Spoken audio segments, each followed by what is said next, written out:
What is up, guys? Dr. Samar here.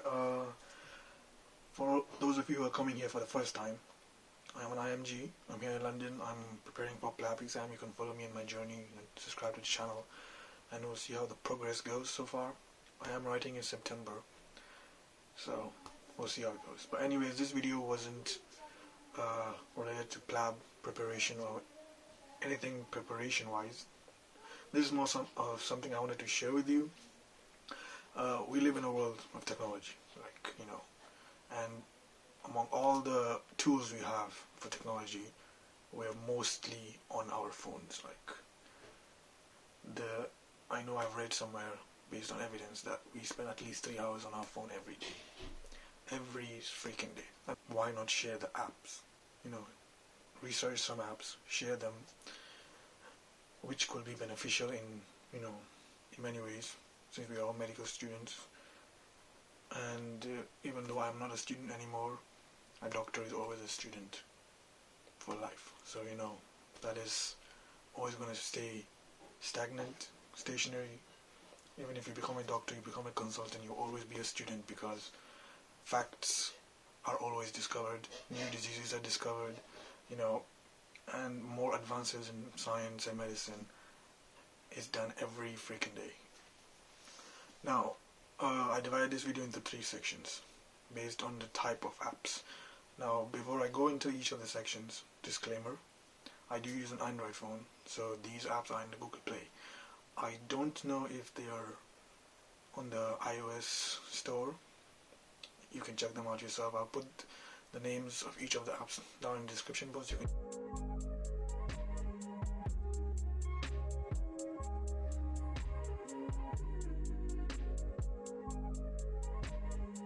Section 1, or the first type. These are the time management apps. Now, to be able to study, effectively, emphasis on the word effectively, we need to be able to manage our time efficiently. Effectively, efficiently. These two, in med school, these two go together. Anyways, so I have 2 apps. One is called Pomodoro. Yes, the other is called Focus To Do. They're very similar in terms that they follow the Pomodoro setup. If you don't know what that is, in the 1950s or 40s, I don't remember the exact era, a study method was found or discovered or experimented on, which enabled scientists and psychologists or psychiatrists or whatever to find out what was the best way of how a person or an individual can focus. And they found out that having study sessions of maybe 25 to 30 minutes and then having interval breaks of 5 or 10 minutes was the best way. And this is more of like a rewarding system. You kind of tell your brain in a placebo way that after 25 minutes I'm going to get a break. So your brain is like, whoa, after focusing for 25 minutes on this book, for the next 5 minutes I'm not going to do anything. Relax. So it kind of motivates you. I think it's very reliant on the placebo effect, because I know some people where it does not work. Some people just go 1 hour straight, though I personally use it because my distraction is mad. Anyways, so the first app, Pomodoro, like I said, it's on Google Play. I don't know if it's on iOS. The reason why I like this app, I prefer this more than the Focus To Do, though they're both based on the Pomodoro system, is because this app is extremely simple and minimalistic. As you can see, just go to the settings and just press on that. You start the Pomodoro session. The break comes out. You can go to the settings, like you'll see, change the color, change the timing, change the Pomodoro session timing from 25 to whatever minutes you want. Change the long interval breaks, the short interval breaks, and what have you. Whatever, it's all on you. Okay, second app, Focus To Do. This is, in terms of minimalism, it has a lot of functions. Now, the free version of the app, you can start a session, you can add projects. What I mean by projects, you can add specific project sections where you time yourself, or you give yourself a goal, as you can see. And in that goal you can specify how many hours you want to study for a specific task or whatever. So I've only used this app once, but I know people use it, and some people prefer to link their task with their goal. The reason why I don't use this, because I use my Notion app for all my goals and tasks for the day, so I don't use this. But for people who don't use Notion, I want to use one app for both things. I think this is perfect. The premium version gives more, functionality. I think you can do the analysis, you can check the graphs and everything, but that's only in the premium version. So it's all your choice.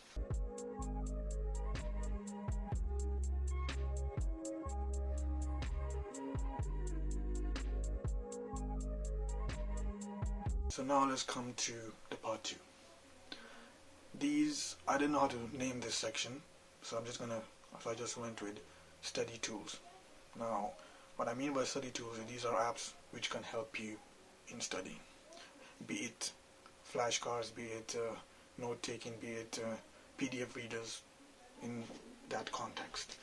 Alright, so first and foremost, which I think personally I still use, and I advocate for it, that every student, medical, science, physics, whatever student you are, this app is so good. I wouldn't have passed med school if not for this app, and it's Anki. Though I use both on my phone and on my laptop, this app is godsend. I don't know who made this app, but whoever did, if you're watching this, God bless you.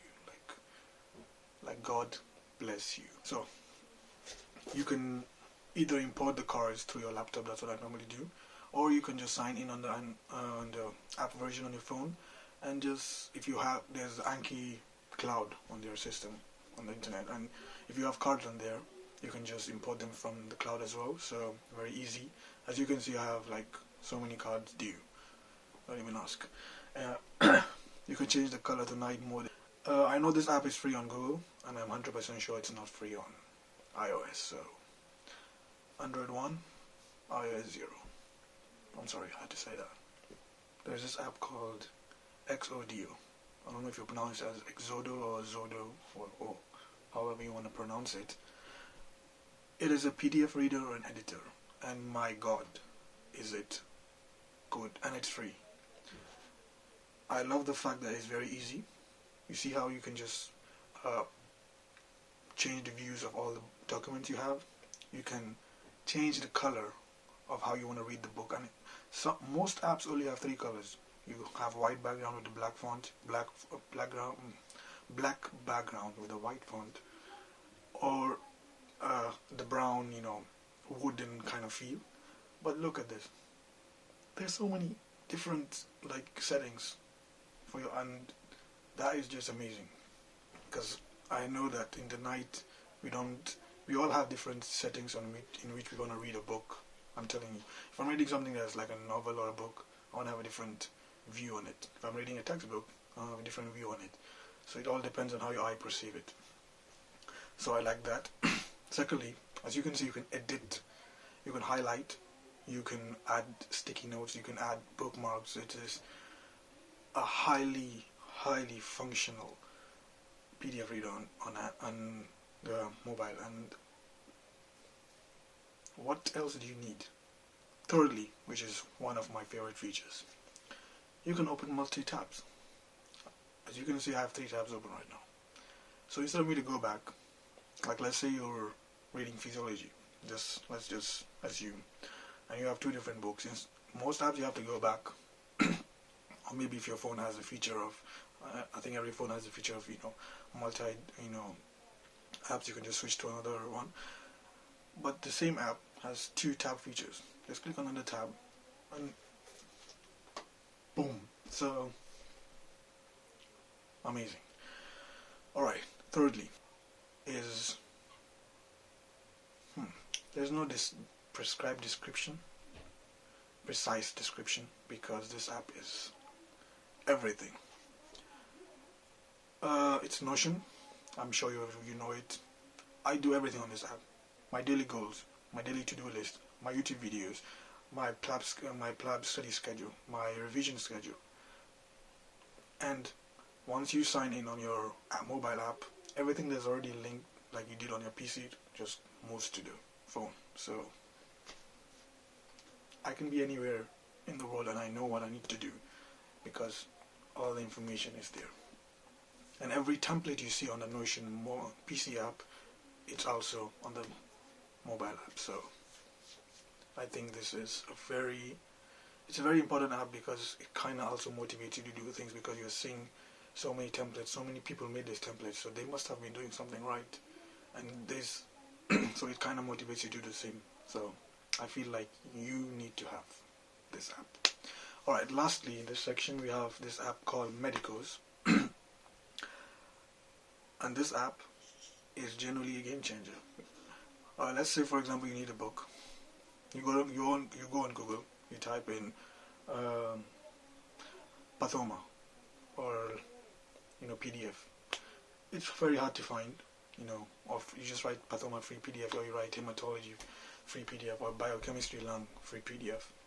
This app has a whole database of textbooks of each section. You see basic sciences, see clinical sciences. You go in each section, you can just see the list of books they have, and they have all the necessary books a student needs. You press it, you download. It takes you to a Google Drive, or you can use your browser and you download. What if I had this in med school? I wouldn't be suffering and be searching on Google for hours for a free book or free PDF. And yeah, if you have it on your mobile app, you can just move it to your laptop and boom, you have a free PDF.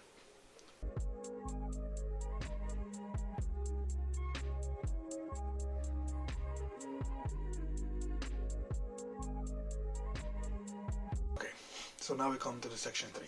These are apps with information in them. What I mean by information is you can use them to study. They're not tools, they're like, notes and flashnotes or whatever you want to say. So there are 3 I'm going to be advertising for. Not officially, but because I think they're very good. Number 1, this is called Medical Flashnotes. This is a 2-in-1, like I'm dead serious. What I mean by 2-in-1 is it has flash notes. As you can see, you can enter the flash note section. There's notes on everything: pathophysiology, treatment, biochemistry, whatever you want to see about a specific disease, from the physiology of it, the pathophysiology, the pathology, the microscopic characteristics, the gross anatomical characteristics, the treatment, whatnot. They're all in there. Imagine in your hand, and you have everything. And here's the bonus feature. It has the random card section. Each card is from the note, so you can actually go through the card. It asks me, I see the answer.